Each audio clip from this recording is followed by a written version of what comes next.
warahmatullahi wabarakatuh. Welcome back in Learning Journal, penulisan berita dan artikel, pertemuan keempat atau kelima, ya pokoknya pertemuan kesekian.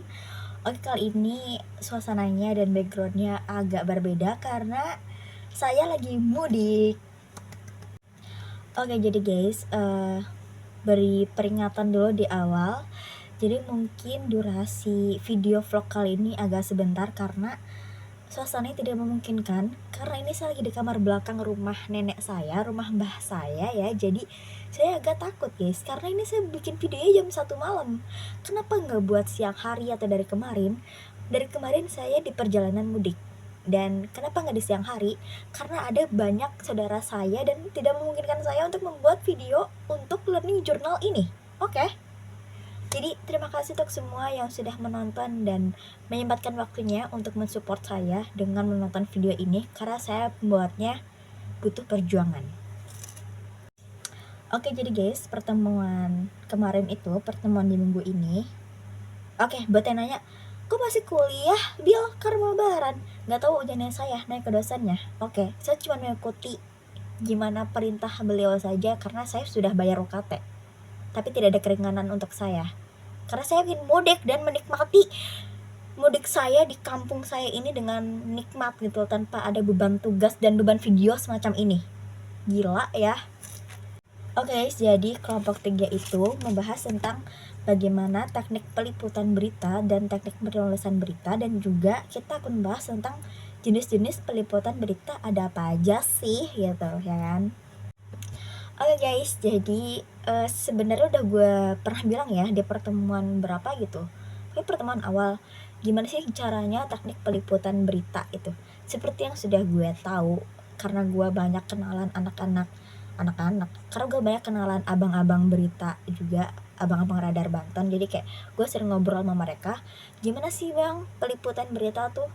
Sepenangkap gue dan sepemahaman gue, berita itu kalau kita ingin meliput berita, yang penting kita tahu dulu nih, ada kejadian apa hari ini, ada hal apa yang ingin kita liput gitu loh. Entah itu dari segi politik, dari segi kriminalitas, dari segi ekonomi, sosial, dan segala macam gitu. Nah, kita telusuri dulu nih, ini tentang apa gitu loh. Dan baru setelah itu kita ke tempat kejadian gitu loh, ke TKP, untuk menemui narsum yang ingin kita wawancarai gitu.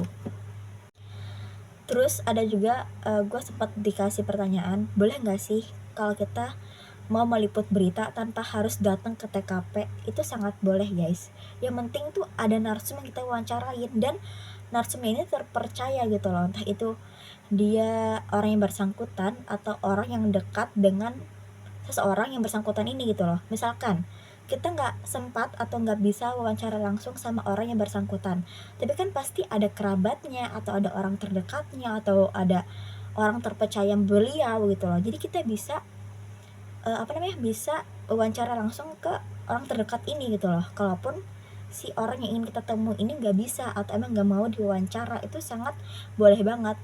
Dan kita juga nggak harus bertemu langsung. Sekarang itu udah ada media sosial, udah ada Instagram, WhatsApp, Line, segala macam. Nah, kita bisa wawancara dari situ, dari sosial media. Jadi intinya, kalau teknik peliputan berita itu, kita harus tahu dulu hal yang ingin kita wawancara itu seperti apa dan apa sih kejadiannya. Terus ada narasumbernya. Dan ini harus ada kutipan wawancaranya ya guys, karena yang namanya liputan tuh harus ada kutipan wawancara dan ada dokumentasi. Dokumentasi ini penting karena untuk bukti teknik peliputan berita yang sudah kita lakukan gitu loh, entah itu foto atau video atau segala macam gitu ya kan. Setelah peliputan berita, kita langsung ke penulisan berita. Jadi yang namanya penulisan berita itu prinsip utamanya adalah 5W plus 1H. Apa aja guys? What, who, where, when, why, how. Oke, itu harus ada unsur ke-6 itu, 5W plus 1H. Harus ada siapa yang kita wawancara, di mana kejadiannya, kapan kejadiannya, dan kenapa hal itu bisa terjadi, dan bagaimana terjadinya berita dan gimana terjadinya kejadian tersebut gitu. Dan di penulisan berita itu ada yang namanya unsur piramida terbalik. Dan dalam penulisan berita juga, unsur piramida terbalik ini cuman untuk boleh dipakai untuk yang hard news. Kayak contoh berita politik, hukum, kriminal, segala macam, itu namanya hard news. Berita yang harus dipublikasikan dengan secepatnya gitu loh. Jadi kalau tentang berita politik, hukum, terus tentang negara kita seperti apa sekarang, terus kayak tentang berita gempa bumi, longsor, segala macem, nah itu namanya hard news, dan itu harus dipublikasikan secepatnya, hari itu juga, detik itu juga, saat itu juga, dengan unsur penulisan piramida terbalik. Oke, setelah ke penulisan kita akan membahas tentang jenis-jenis peliputan berita. Oke, untuk bagian yang jenis-jenis berita ini sudah gue rangkum sesingkat-singkatnya di buku catatan gue. Dan gue effort banget nih, gue sampai baca-baca makalah. Sebelumnya gue gak pernah tuh baca makalah, cuman buat LJ doang.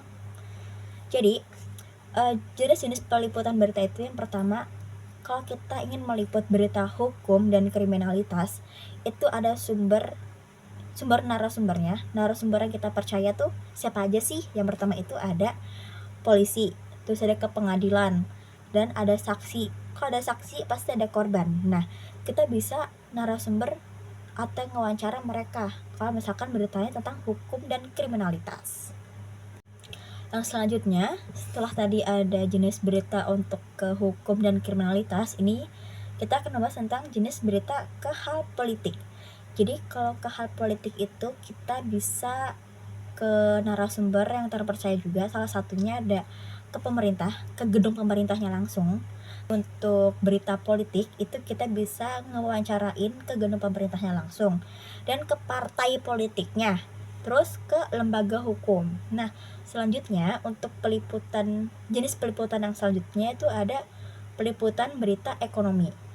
Kalau misalkan berita ekonomi, kita bisa ngandalin data dari lembaga resmi ataupun laporan keuangan dan siaran pers, atau kayak